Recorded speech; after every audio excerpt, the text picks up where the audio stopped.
Friends, welcome to winner crush. Winner crush में आपका स्वागत है। फ्रेंड्स, आज आपके हिंदी के 25 क्वेश्चन हैं। ये आपका प्रैक्टिस सेट है। एक तरह से मान लिया जाए ये आपका प्रैक्टिस टेस्ट है। आपके इस प्रैक्टिस सेट में हिंदी के सारे सिलेबस कवर किए गए हैं। जैसे कि आपका लेखपाल का एग्ज़ाम होना है 19 जून को, उसमें आपके 25 क्वेश्चन आने हैं। यूपीपी का एग्ज़ाम, यूपी पुलिस कांस्टेबल का एग्ज़ाम, उसमें 37 क्वेश्चन आने हैं। यूपीएसआई, उसमें आपके 40 क्वेश्चन आएंगे। बीएड एंट्रेंस, उसमें आपके 50 क्वेश्चन आएंगे। इससे अब आपको एक आइडिया होगा कि कैसे क्वेश्चंस एग्ज़ाम में पूछे जा रहे हैं और आपको और कितनी मेहनत करने की ज़रूरत है। फ्रेंड्स, चैनल पे नए हैं तो चैनल को सब्सक्राइब करें, वीडियो पसंद आए लाइक करें, कमेंट करें और अपने दोस्तों परिवार के साथ शेयर ज़रूर करें। वीडियो पूरी देखिएगा, स्किप नहीं करिएगा, आपको फ़ायदा ज़रूर होगा। देखिए, पहला क्वेश्चन है आपका, दिए गए वाक्यांशों के लिए एक शब्द दीजिए जो उपकार को माने। जो उपकार को माने, ये आपका वाक्यांश है। इसके लिए आपको एक शब्द देना है। ऑप्शन ए कर्मठ, ऑप्शन बी कर्मज्ञ, ऑप्शन सी कृतज्ञ, ऑप्शन डी कृतज्ञ। तो जो किए गए उपकारों को मानता है उसे क्या कहते हैं? कृतज्ञ कहते हैं। और भी कुछ वाक्यांश के लिए एक शब्द देख लेते हैं। जैसे कि अच्छी तरह काम करने वाला, अच्छी तरह काम करने वाले को क्या कहते हैं? कर्मठ कहते हैं। रहस्य को जानने वाला, उसको क्या कहते हैं? मर्मज्ञ कहते हैं। रहस्य को जानने वाले को क्या कहते हैं? मर्मज्ञ कहते हैं। किए हुए उपकारों को जो ना माने उसे क्या कहते हैं? कृतज्ञ कहते हैं। सब कुछ जानने वाला, सब कुछ जानने वाले को क्या कहते हैं? सर्वज्ञ कहते हैं। बहुत कुछ जानने वाले को क्या कहते हैं? बहुज्ञ कहते हैं। जानने की इच्छा जो रखता है उसे क्या कहते हैं? जिज्ञासा कहते हैं। और जानने की इच्छा रखने वाला, जो जानने की इच्छा रखने वाले को क्या कहते हैं? जिज्ञासु कहते हैं। अब देखते हैं नेक्स्ट क्वेश्चन। निम्नलिखित में से उस विकल्प का चयन करें जो पेट पर लात मारना मुहावरे का अर्थ व्यक्त करता है। तो बताना है हमको कि पेट पर लात मारना मुहावरे का अर्थ क्या होगा। ऑप्शन ए पेट पर लात मार कर लड़ना, ऑप्शन बी बहुत भूख लगना, ऑप्शन सी लात से पेट पर चोट पहुंचाना, ऑप्शन डी आजीविका से वंचित करना। तो पेट पर लात मारने का अर्थ क्या होता है? आपका ऑप्शन डी हो जाएगा, आजीविका से वंचित करना। नेक्स्ट क्वेश्चन है, वाचाल शब्द का विलोम चुनें। वाचाल शब्द का आपको विलोम बताना है। ऑप्शन ए मितभाषी, ऑप्शन बी मृदुभाषी, ऑप्शन सी सुभाषी या ऑप्शन डी निर्दोषी। तो वाचाल का अर्थ क्या होता है? अधिक बोलने वाला। तो इसका विलोम क्या होगा? जो कम बोलने वाला हो। तो वाचाल का विलोम क्या हो जाएगा? वाचाल का विलोम हो जाएगा मितभाषी, जो कम बोलता हो। वाचाल मितभाषी के कई समानार्थी शब्द हो जाते हैं, जैसे कि मूक। तो वाचाल का विपरीत क्या हो सकता है? मूक भी हो सकता है। वाचाल का विपरीत आपका अल्पभाषी हो सकता है। अल्प का मतलब क्या होता है? कम। और मितभाषी भी होता है। तो वाचाल के आपको 3 विलोम पता चले, मूक, अल्पभाषी और मितभाषी। नेक्स्ट क्वेश्चन है, सही वर्तनी वाले शब्द का चयन करें। पंखुड़ी, पनखुड़ी, पनखुड़ी या फिर पनखुड़ी। तो आपका ऑप्शन कौन सा सही होगा? आपका ऑप्शन सही होगा ऑप्शन डी। पंखुड़ी कैसे लिखे जाते हैं? ऐसे लिखा जाता है, पनखुड़ी, पनखुड़ी। नेक्स्ट क्वेश्चन है, चंद्रमा का पर्यायवाची शब्द क्या होगा? चंद्रमा का पर्यायवाची शब्द क्या होगा? ऑप्शन ए दिवाकर, ऑप्शन बी निशी, ऑप्शन सी मार्तंड या ऑप्शन डी शशि। तो आपका चंद्रमा के पर्यायवाची क्या होगा? आपका चंद्रमा का पर्यायवाची होगा शशि। चंद्रमा के और पर्यायवाची देख लेते हैं, जैसे कि मैंक, इंदु, सुधांशु, चांद, हिमांशु, शशि, सारंग, चंद्र, राकेश, कलानिधि, रजनीश, निशापति, सुधाकर, निशाकर, तारापति, विधु, मृगंधर, शशांक। ये सब किसके पर्यायवाची होते हैं? चंद्रमा के पर्यायवाची होते हैं। अब हम जान लेते हैं चांदनी के पर्यायवाची कि चांदनी के पर्यायवाची क्या क्या होते हैं। कैमुदी, कैमुदी, ज्योत्सना, ज्योत्सना वर्तनी इसकी सही लिखना चाहिए। ज्योत्सना ऐसे लिखा जाता है। चंद्रिका, चंद्रकला, जाह्नवी, जो चंद्रा, तप, रोशनी, ये सब किसके पर्यायवाची हो जाते हैं? ये सब आपके चांदनी के पर्यायवाची हो जाते हैं। सूर्य का पर्यायवाची देख लेते हैं। सूर्य का पर्यायवाची क्या होता है? दिनकर, दिवाकर, प्रभाकर, मार्तंड। मार्तंड किसका पर्यायवाची हो गया?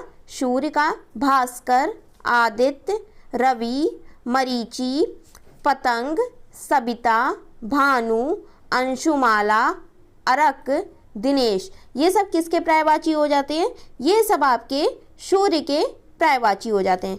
अब हम देख लेते हैं रात्रि के पर्यायवाची। रात्रि या रात के पर्यायवाची यामिनी, त्रियामा, शर्वरी, विभावरी, तमिश्रा, निशीथ, विभा, रजनी, निशा, ये सब किसके पर्यायवाची हो जाते हैं? ये आपके रात्रि के पर्यायवाची हो जाते हैं।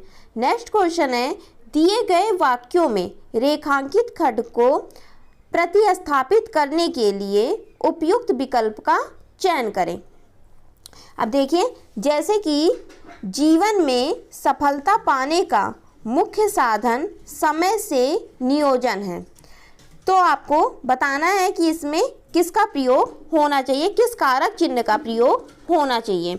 समय से नियोजन है तो से के स्थान पर किस कारक का प्रयोग होना चाहिए? ऑप्शन ए समय में नियोजन है, समय का नियोजन है, समय की नियोजन है या समय को नियोजन है। तो आपका राइट ऑप्शन क्या होगा? समय से नियोजन कहना गलत होगा।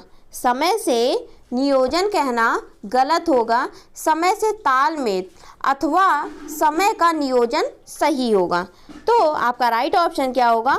ऑप्शन बी, समय का नियोजन सही होगा। जीवन में सफलता का मुख्य साधन समय का नियोजन है। नेक्स्ट क्वेश्चन है, तलवार शब्द के पर्यायवाची शब्द का चयन कीजिए। ऑप्शन ए चीर, ऑप्शन बी खड़ग, ऑप्शन सी वसन, ऑप्शन डी तड़ाग। तो पहले हम जान लेते हैं, चीर किसे कहते हैं? समुद्र को। वसन किसे कहते हैं? कपड़ा को। और तड़ाग किसे कहते हैं? जलाशय को। तो तलवार किसे कहेंगे? खड़ग को हम क्या कहेंगे? तलवार कहेंगे। अब रिक्त स्थान को भरने के लिए उपयुक्त शब्द का चयन कीजिए।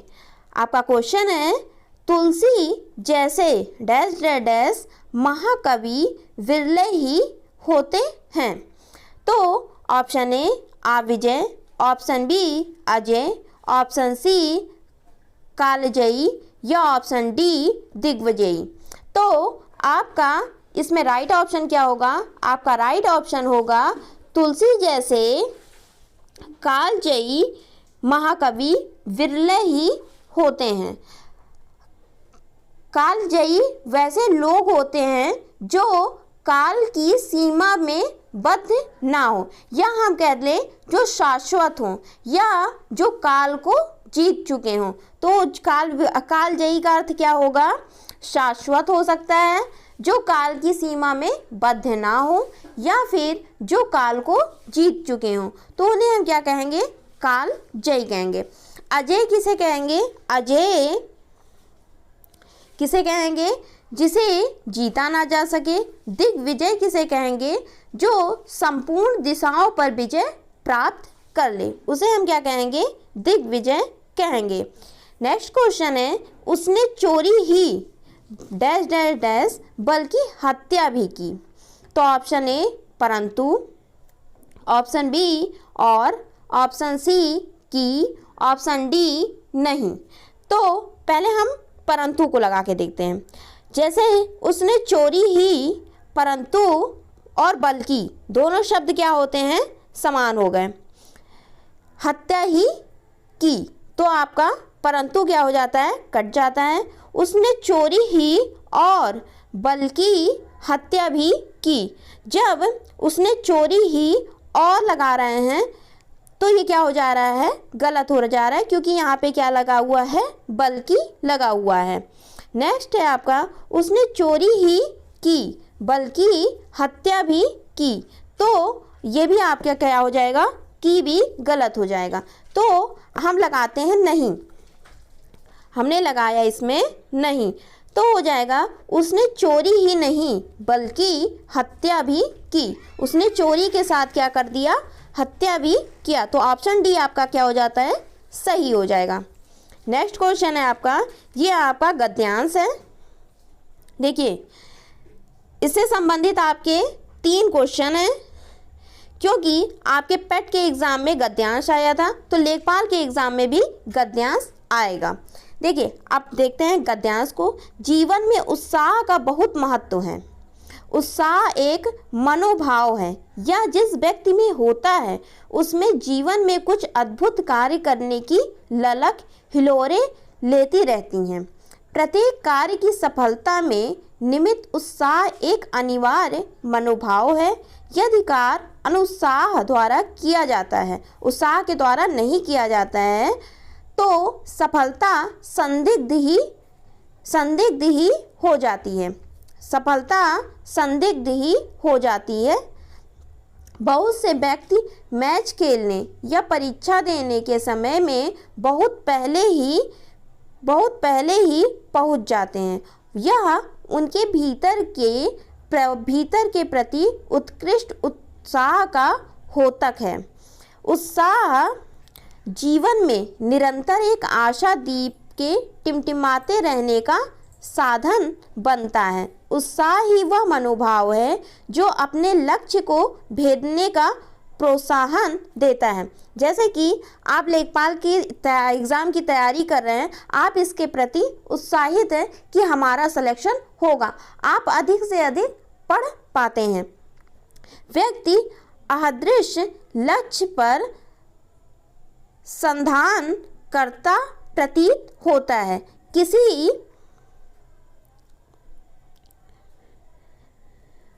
किसी एक उत्साही व्यक्ति से कुछ समय के लिए विचलित तो होता है, लेकिन उससे अपने किए प्रयास व इस अवधि में मिले सुकून का सुखद एहसास विस्मृत नहीं होता है। वह नई ऊर्जा उत्साह से पाकर अपने लक्ष्य के प्रति अभिमुख होता है और एक ना एक दिन उसे अवश्य प्राप्त कर गौरवान्वित करता है। आप किसी लक्ष्य को प्राप्त कर लेते हैं, उसके बाद आप क्या होते हैं? गौरव की आपको प्राप्ति होती है। कई बार ऐसा होता है कि विकट परिस्थितियां उसकी सफलता में बाधक बन जाती हैं। विपरीत परिस्थितियां क्या हो जाती हैं? आपकी सफलता में बाधक बन जाती हैं और वह दूसरा क्षेत्र चुनकर उसमें सफलता प्राप्त कर लेता है। तो अगर वह असफल हो जाता है तो कहीं और कोई और क्षेत्र चुन लेता है, वहाँ पर वो सफल हो जाएगा। तो अब देखते हैं क्वेश्चन, निम्न में से कौन सा गुण एक उत्साही में होता है? निम्न में से कौन सा गुण एक उत्साही में होता है? देखिए, ऑप्शन ए धैर्य, ऑप्शन बी एकाग्रता, और ऑप्शन डी या ऑप्शन सी आशावाद या ऑप्शन डी उपरोक्त सभी। तो जिसके जो उत्साही होता है, जैसे आप लेखपाल की तैयारी कर रहे हैं, आप काफ़ी समय से उसके यूपीपीएससी पेट का एग्ज़ाम हुआ, वो आपका 2021 अगस्त में हुआ, आपने धैर्य बांधा हुआ था। अब आपका 19 जून को लेखपाल का एग्ज़ाम होना है, तो आप उस लेखपाल के एग्ज़ाम के प्रति उत्साहित हैं। तो आपके अंदर क्या है, धैर्य हुई, एकाग्रता से आप पढ़ रहे हैं और आप आशावादी हैं कि आपका सिलेक्शन जरूर होगा। तो उत्साही, जो व्यक्ति उत्साही होता है उसके अंदर क्या होगा, धैर्य भी होगी, एकाग्रता भी होगी और वो क्या होगा, आशावादी भी होगा। तो आपका राइट ऑप्शन क्या होगा, ऑप्शन डी आपका क्या हो जाता है, राइट हो जाता है, सही ऑप्शन हो जाता है। नेक्स्ट क्वेश्चन है, बहुत से व्यक्ति समय पूर्व मैच खेलने या परीक्षा देने समय से बहुत पहले पहुंच जाते हैं। इसका निम्नलिखित में से कौन सा कारण है? ऑप्शन ए सफलता की इच्छा, ऑप्शन बी कार्य के प्रति अधीरता, ऑप्शन सी विपक्षी की रणनीति का ज्ञान या ऑप्शन डी उत्साह। तो ये आपका, ये देखिए, बहुत से व्यक्ति मैच खेलने या परीक्षा देने के समय में बहुत पहले ही पहुंच जाते हैं। उनके अंदर उनके भीतर के प्रति उत्कृष्ट उत्साह का होता है। तो आपका राइट ऑप्शन क्या होगा, उनके अंदर क्या होता है, उत्साह होता है। इस कारणवश वो बहुत जल्दी परीक्षा हॉल में अपने गंतव्य स्थान पर पहुंच जाते हैं। नेक्स्ट क्वेश्चन है, उपयुक्त गद्यांश का सर्वाधिक उपयुक्त शीर्षक क्या होगा? ऑप्शन ए धैर्य, ऑप्शन बी एकाग्रता, ऑप्शन सी उत्साह या ऑप्शन डी भक्ति। तो आपका शीर्षक क्या होगा, उत्साह होगा। इस गद्यांश का आपका शीर्षक क्या हो सकता है, उत्साह होगा। नेक्स्ट क्वेश्चन है, पंक्ति में प्रयुक्त रस के सही भेद का चयन कीजिए। करी चिक्कार घोर अति धावा बदनु पसारी, गगन सिद्ध सुर त्रसित हाँ हाँ हेति पुकार। करी चिकार घोर अति धावा बदन पसारी, गगन सिद्धि सुर त्रसित हाँ हाँ हेतु पुकार। तो इसमें बताना है कि कौन सा रस होगा। ऑप्शन ए करुण, ऑप्शन बी रहस्य, ऑप्शन सी वीर या ऑप्शन डी श्रृंगार। तो आपका राइट ऑप्शन क्या होगा, आपका राइट ऑप्शन होगा ऑप्शन बी, इसमें होगा हास्य रस। हास्य रस में क्या होता है, वेशभूषा, वाणी, चेष्टा आदि की विकृति को देखकर हृदय में विनोद का भाव, जो हृदय में विनोद खुशी का भाव जागृत होता है, उसे हम क्या कहते हैं, हास्य रस कहते हैं। अब हम देख लेते हैं रस और उनके अस्थायी भाव। देखिए श्रृंगार रस में कौन सा अस्थायी भाव होता है, रति। करुण रस में शोक, वीर रस में उत्साह, हास्य रस में हास्य, रौद्र रस में क्रोध, विभत्स रस में घृणा या जुगुस्सा, भयानक रस में भय, अद्भुत रस में आश्चर्य, शांत रस में विनोद, वात्सल रस में क्या हो जाता है, वात्सलता हो जाता है। नेक्स्ट क्वेश्चन है आपका, निम्नलिखित प्रत्येक वाक्य खंड के लिए उसके नीचे दिए गए विकल्पों में से एक शब्द चुनें। आपका बताना है कि इस विकल्प या फिर वाक्यांश के लिए एक शब्द पूछ रहा है। ऑप्शन, आपका क्वेश्चन है एक के बाद एक क्रम से। ऑप्शन ए क्रमहीन, ऑप्शन बी क्रमांतर, ऑप्शन सी आक्रम, ऑप्शन डी आक्रमागत। तो आपका राइट ऑप्शन क्या होगा, ऑप्शन डी, क्रम के बाद एक क्रम से। तो क्या हो जाएगा, आपका क्रमागत हो जाएगा। एकांतर का अर्थ क्या होता है, एक छोड़कर दूसरा। एकांतर का अर्थ क्या हो जाएगा, एक छोड़कर दूसरा। क्रमहीन का अर्थ क्या हो जाएगा, जो ठीक क्रम से ना हो या अव्यवस्थित हो, तो उसे हम क्या कह देंगे, क्रमहीन कह देंगे। नेक्स्ट क्वेश्चन है, इधर उधर घूमता हुआ सन्यासी। इधर उधर घूमता हुआ सन्यासी। ऑप्शन ए परिवारजक, ऑप्शन बी वीतरागी, ऑप्शन सी त्रिपथगा, ऑप्शन डी छद्म वेशी। तो आपका राइट ऑप्शन क्या हो जाएगा, आपका राइट ऑप्शन हो जाएगा इधर उधर घूमता हुआ सन्यासी का परिवारजक। अब जान लेते हैं अन्य शब्दों के। वीतरागी। वीतरागी का अर्थ क्या होता है, वासना रहित व्यक्ति या राग रहित व्यक्ति या शांत चित्त व्यक्ति को हम क्या कहते हैं, वीतरागी कहते हैं। त्रिपथगा। त्रिपथगा का अर्थ क्या होता है, 3 रास्तों की ओर जाने वाला।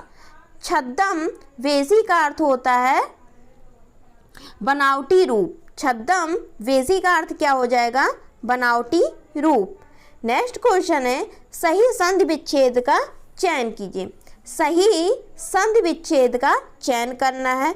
विप जाल, तो आपका इसमें सही संधि क्या होगा, विपत धन जाल, विपत धन जाल, विपज धन जाल या ऑप्शन डी इनमें से कोई नहीं। तो इसमें आपका राइट ऑप्शन क्या हो जाएगा, आपका राइट ऑप्शन हो जाएगा ऑप्शन ए विपत धन जाल। ये दा जो होता है वो आधे जा में बदल जाता है, तो आधा जा और पूरा जा जब बन जाते हैं तो इसे क्या कहते हैं, द्रुत कहते हैं। तो इसमें क्या हो जाएगा, जो दा है वो किस में परिवर्तित हो जाएगा, आधे जा में परिवर्तित या बदल जाएगा। पहले अब संधि को जान लेते हैं। संधि क्या होते हैं, 2 या 2 से अधिक वर्णों के मेल से होने वाले विकार या परिवर्तन को हम क्या कहते हैं, संधि कहते हैं। संधि हम किसे कहते हैं, 2 या 2 से अधिक वर्णों के मेल से होने वाले विकार या परिवर्तन को हम क्या कहते हैं, संधि कहते हैं। संधि कितने प्रकार के होते हैं, संधि आपके 3 प्रकार के होते हैं, स्वर संधि, व्यंजन संधि और विसर्ग संधि। स्वर संधि में स्वर के साथ स्वर का मेल होता है। व्यंजन संधि में व्यंजन के साथ स्वर या व्यंजन का मेल होगा। और विसर्ग संधि में विसर्ग के साथ स्वर या व्यंजन का मेल होगा। स्वर संधि कितने प्रकार की होती है, स्वर संधि आपके 5 प्रकार की होती है। दीर्घ स्वर संधि, गुण स्वर संधि, वृद्धि स्वर संधि, यण स्वर संधि और आपका अयादि स्वर संधि। अब देखते हैं तो इसमें कौन सा होगा, विपत धन जाल। तो ये इसमें कौन सी संधि हुई, इसमें आपका व्यंजन संधि हुआ। नेक्स्ट क्वेश्चन है, नीचे दिए गए विकल्पों में से उपयुक्त समास छांटिए। नीचे दिए गए विकल्पों में से उपयुक्त समास छांटिए। ऑप्शन ए एकांतर का समास क्या होगा, एकांतर का समास बताना है। ऑप्शन ए तत्पुरुष, ऑप्शन बी कर्मधारय, ऑप्शन सी बहुब्रीहि या ऑप्शन डी आपका द्विगु। तो एकांतर का समास क्या होगा, एक अंतर। एकांतर का समास क्या हो जाता है, एक छोड़कर दूसरा, यानी एक और दूसरे के बीच में अंतर जो हो, एक को छोड़कर दूसरा, तो उसे क्या कहते हैं, एकांतर कहते हैं। तो एकांतर में कौन सा समास होगा, एकांतर में आपका बहुब्रीहि समास होगा। अब जान लेते हैं समास किसे कहते हैं। 2 या 2 से अधिक शब्दों के योग से, संधि में क्या होता है, वर्णों का मेल होता है। समास में क्या होता है, शब्दों का मेल होता है। 2 या 2 से अधिक शब्दों के योग से जब एक नया शब्द बन जाता है तब उसे हम क्या कहते हैं, समासिक शब्द कहते हैं। और उन शब्दों के योग को क्या कहते हैं, हम समास कहते हैं। समास के मुख्यतः कितने भेद होते हैं, समास के मुख्यतः 4 भेद होते हैं। अव्ययभाव समास, तत्पुरुष समास, द्वंद्व समास और आपका बहुब्रीहि समास। तो समास के मुख्यतः कितने भेद हो गए, आपके मुख्यतः 4 भेद होते हैं। अव्ययभाव समास, तत्पुरुष समास, द्वंद्व समास और आपका बहुब्री समास। तत्पुरुष समास, तत्पुरुष समास के अंतर्गत ही आपके 8 भेद आते हैं, जैसे कि कर्मधारय और द्विगु समास। कर्मधारय और द्विगु समास भी किसके अंतर्गत आते हैं? आपका कर्मधारय और द्विगु समास भी तत्पुरुष समास के अंतर्गत ही आते हैं।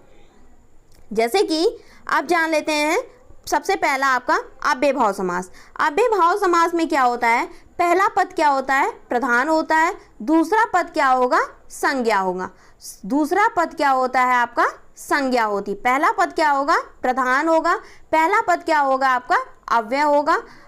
तो इसमें क्या होगा? अब समस्त पद में अर्थ में किसकी प्रधानता होती है? अव्यय की प्रधानता होती है। जैसे कि यथाशक्ति, यथाशक्ति, तो यथाशक्ति शक्ति के अनुसार, तो यथा क्या हुआ आपका? ये आपका एक अव्यय हो गया। प्रत्यक्ष, प्रत्यक्ष, तो प्रत्यक्ष में क्या होगा? अक्ष के प्रति, तो जो ये प्रत्यय प्रतिधन अक्ष, प्रतिधन अक्ष हो गया, तो प्रति क्या हो गया आपका? अव्यय हो गया। अक्ष के प्रति या आंख के सामने, अक्ष का अर्थ क्या होता है? आंख होता है। तत्पुरुष समास, तत्पुरुष समास में क्या होता है? जिस समास में उत्तर पद अर्थात अंतिम पद क्या होता है? प्रधान होता है, उसे हम क्या कहते हैं? तत्पुरुष समास कहते हैं। तत्पुरुष समास में कितने भेद होते हैं? तत्पुरुष समास में 8 भेद होंगे, क्योंकि कर्मधारय और द्विगु समास को हम किसके अंतर्गत रखते हैं? हम तत्पुरुष समास के अंतर्गत रखते हैं। कर्म तत्पुरुष, कर्म तत्पुरुष में किसका लोप होता है? को का लोप होता है। को कारक चिन्ह का लोप होता है। जैसे कि आपका सर्वज्ञ, सर्वज्ञ का अर्थ क्या होगा?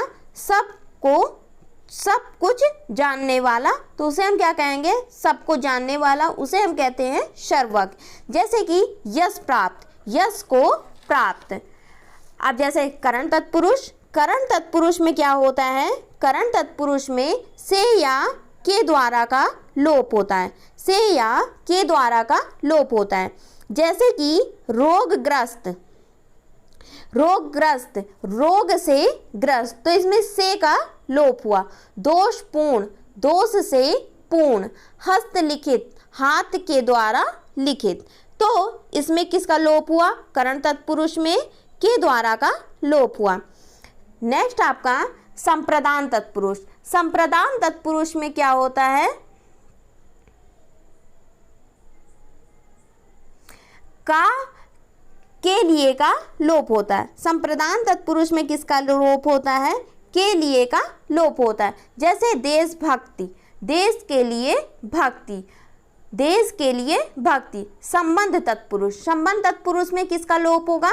संबंध तत्पुरुष में आपका का की के का लोप होगा। का की और के का लोप होगा। जैसे कि राजज्ञा, राजा की आज्ञा। प्राणनाथ, प्राण के नाथ। अब नेक्स्ट देखते हैं अपादान। अपादान में आपको पता है अलगाव होने का भाव होता है। इसमें से तत्पुरुष से कारक चिन्ह का लोप होता है। जैसे कि ऋण मुक्त, ऋण से मुक्त।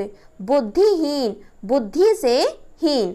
अब जान लेते हैं अधिकरण तत्पुरुष में आपका 6वां भेद। अधिकरण तत्पुरुष में या पर का क्या होगा? लोप होगा। जैसे कि आप बीती, आप पर बीती। नरोत्तम, नरों में उत्तम, उसे हम क्या कहेंगे? नरोत्तम कहेंगे। कवि श्रेष्ठ, कवियों में जो कवियों में श्रेष्ठ, उसे हम क्या कहेंगे? कवि श्रेष्ठ कहेंगे। अब कर्मधारय समास की बात करते हैं।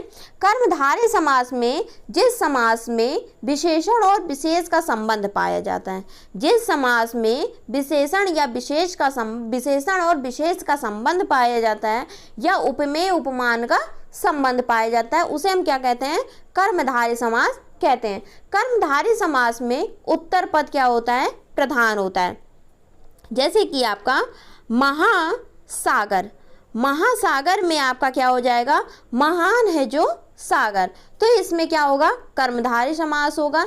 नील गाय, नीली है जो गाय। अब हम जान लेते हैं द्विगु समास को।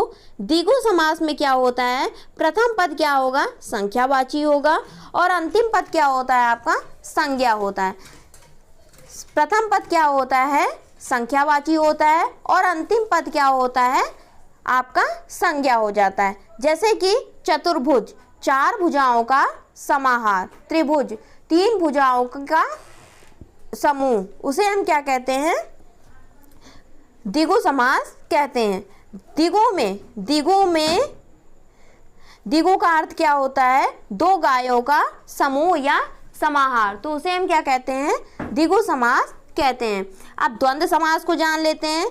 द्वंद्व समास को द्वंद्व का अर्थ क्या होता है आपका, द्वंद्व का अर्थ भी होता है जोड़ा या युग्म।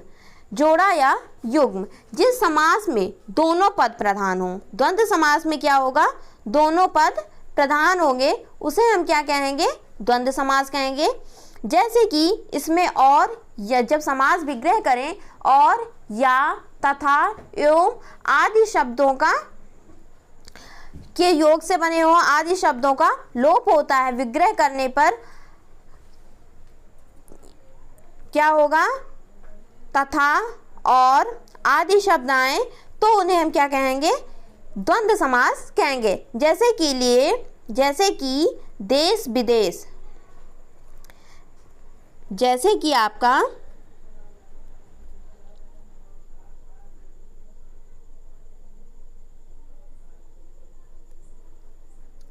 देश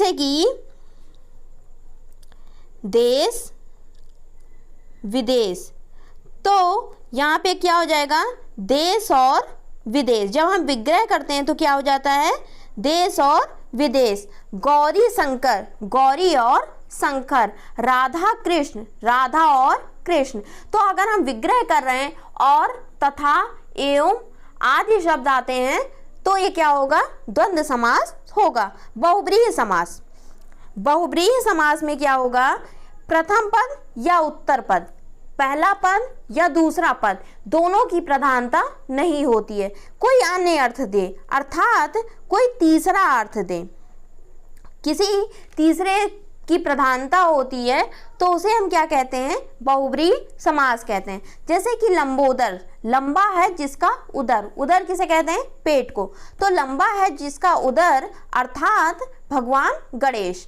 नीलकंठ, नीला है जिसका कंठ, तो इसमें क्या हो जाएगा आपका, हो जाएगा इसमें बहुब्रीहि समास। बहुब्रीहि समास में क्या होता है, बहुब्रीहि समास में कोई तीसरा अर्थ देता है, प्रथम या द्वितीय पद की प्रधानता नहीं होती है। अब देखते हैं नेक्स्ट क्वेश्चन। नेक्स्ट क्वेश्चन है, नीचे प्रत्येक वर्ग में दिए गए विकल्पों में से तद्भव शब्दों का चयन कीजिए। आपको तद्भव शब्द बनाना है। ऑप्शन ए सरिता, ऑप्शन बी प्रस्ताव, ऑप्शन सी मक्खी या ऑप्शन डी आषाढ़। तो पहले हम तत्सम और तद्भव जान लेते हैं। देखिए तत्सम, तत् धन सम, तत् धन सम। तत्सम का अर्थ क्या होता है, उसके समान। तत्सम शब्द कौन होते हैं, संस्कृत भाषा से बिना परिवर्तन के प्रयुक्त या प्रयोग होने वाले शब्द को हम क्या कहते हैं, तत्सम शब्द कहते हैं। अब हम जान लेते हैं तद्भव शब्द। तद्भव शब्द, तद्भव क्या होता है, तत् धन भव, तत् धन भव अर्थात जो संस्कृत से उत्पन्न हुए हैं। तद्भव का अर्थ क्या हुआ, जो संस्कृत से उत्पन्न हुए हैं। संस्कृत भाषा के वे शब्द जो कुछ परिवर्तन के साथ हिंदी भाषा में प्रयोग किए जाते हैं। जैसे कि तत्सम में क्या होता है, उच्चारण कठिन होता है, तद्भव में क्या होगा, सरल उच्चारण होगा। तत्सम में क्या होगा, उच्चारण जो है वो कठिन होगा, तद्भव में क्या होगा, उच्चारण सरल होता है। संयुक्त व्यंजन का अधिक से अधिक प्रयोग किया जाता है किसमें, आपके तत्सम शब्दों में संयुक्त अक्षर। संयुक्त अक्षर कौन होते हैं, छ, त्रिक, ज्ञा, श्रा, ये क्या है आपके संयुक्त व्यंजन है, इनका प्रयोग अधिक से अधिक होता है। तद्भव में क्या होता है, संयुक्त अक्षर का बदला हुआ रूप देखने को मिलता है। जैसे कि आपका क्षीर, क्षीर क्या है आपका एक तत्सम शब्द है। तो जो ये छा है ये खा में बदल जाता है, तो क्षीर का क्या हो जाता है खीर। तो जब हम क्षीर का तद्भव बनाते हैं तो क्या बन जाता है खीर। तो जो छा है वो किस में परिवर्तित हो जाता है, बदल जाता है खा में। अब जैसे कि तत्सम में क्या होता है अनुस्वार होता है, तद्भव में क्या होता है चंद्रबिंदी होता है। जैसे कि तत्सम क्या है चंद्रमा है, तो इसमें क्या होगा अनुस्वार और इसका अर्थ हो जाए तद्भव हो जाएगा चांद, तो इसमें क्या हो जाता है आपका चंद्रबिंदु हो जाता है। तो आपका राइट ऑप्शन क्या होगा, आपका राइट ऑप्शन होगा मक्खी। मक्खी क्या है आपका एक तद्भव शब्द है। मक्खी का तत्सम क्या होगा मक्षिका। मक्षिका आपका क्या हो जाता है तद्भव तत्सम शब्द हो जाता है। नेक्स्ट क्वेश्चन है, आपको इसमें तद्भव बताना है। ऑप्शन ए इच्छा, ऑप्शन बी प्रहार, ऑप्शन सी पलंग या ऑप्शन डी कृति। तो आपका पलंग क्या है आपका एक तद्भव शब्द है। पलंग का तत्सम क्या होगा पर्यंक। पलंग का तद्भव तत्सम शब्द क्या होगा पर्यंक। नेक्स्ट क्वेश्चन है, एक भाषा दूसरी भाषा से क्या लेती है। एक भाषा दूसरी भाषा से क्या लेती है। ऑप्शन ए अक्षर, ऑप्शन बी ध्वनि, ऑप्शन सी शब्दावली या ऑप्शन डी इनमें से कोई नहीं। तो एक भाषा दूसरी भाषा से शब्दावली लेती है और कुछ भी नहीं लेती है। शब्दावली क्या लेती है, शब्दावली आपका एक भाषा से दूसरी भाषा में प्रयोग किया जाता है। नेक्स्ट क्वेश्चन है, निम्न में से भाषा किसकी देन है। निम्न में से भाषा किसकी देन है। ऑप्शन ए जन समूह की, ऑप्शन बी सभ्यता की, ऑप्शन सी देशकाल की या ऑप्शन डी इनमें से कोई नहीं। तो आपका राइट ऑप्शन क्या होगा, आपका राइट ऑप्शन होगा भाषा किसकी देन है, सभ्यता की देन क्या है भाषा है। किसी भी देश की भाषा में उसकी सभ्यता की महत्वपूर्ण भूमिका अदा की जाती है। तो किसी भी भाषा की देन क्या होगी सभ्यता होगी। नेक्स्ट क्वेश्चन है, निम्न दिए गए शब्दों में से दिए गए शब्दों के समानार्थी शब्द या पर्यायवाची शब्द का चयन करना, समान अर्थ बताना है। जैसे दुख, तो ऑप्शन दुख का हमको समानार्थी बताना है। ऑप्शन ए आघात, ऑप्शन बी वेदना, ऑप्शन सी कठिनाई, ऑप्शन डी कष्ट। तो दुख का समानार्थी क्या होगा, दुख का आपका समानार्थी वेदना होगा। मीमांसा का आपका समानार्थी बताना है। ऑप्शन ए बुद्धि, ऑप्शन बी ज्ञान, ऑप्शन सी आलोचना या ऑप्शन डी विवेचना। तो आपका मीमांसा का समानार्थी क्या होगा, आपका विवेचना होगा। नेक्स्ट क्वेश्चन है आपका, एक से 26 वर्ण वाले छंद को क्या कहते हैं। ऑप्शन ए मात्रिक छंद, ऑप्शन बी साधारण छंद, ऑप्शन सी दंडक छंद या ऑप्शन डी इनमें से कोई नहीं। तो 1 से 26 वाले छंद को साधारण छंद कहते हैं। तो आपका राइट ऑप्शन क्या होगा, ऑप्शन बी होगा मात्रिक छंद। मात्रिक छंद किसे कहते हैं, मात्रा की गणना के आधार पर की गई पद रचना को हम क्या कहते हैं, मात्रिक छंद कहते हैं। दंडक छंद किसे कहते हैं, वह छंद जिसमें वर्णों की संख्या 26 से अधिक होती है, तो उसे हम क्या कहते हैं, दंडक छंद कहते हैं। नेक्स्ट क्वेश्चन है, छप्पे किस प्रकार का छंद है। छप्पे किस प्रकार का छंद है। ऑप्शन ए सम, ऑप्शन बी विषम, ऑप्शन सी अर्धसम या ऑप्शन डी इनमें से कोई नहीं। तो छप्पे किस प्रकार का छंद है, आपका छप्पे है विषम छंद है। छप्पे में 6 चरणों वाली मासिक छंद, जिसमें पहले चरण में रोला के और फिर दो चरण उलाला के होते हैं, तो वो क्या होता है, छप्पे होता है।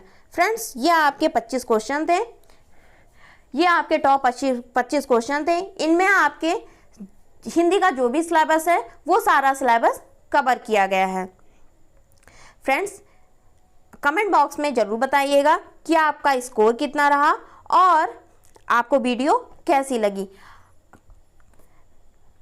चैनल पे नए हैं तो चैनल को सब्सक्राइब करें, वीडियो पसंद आए लाइक करें, कमेंट करें और अपने दोस्तों परिवार के साथ शेयर ज़रूर करें।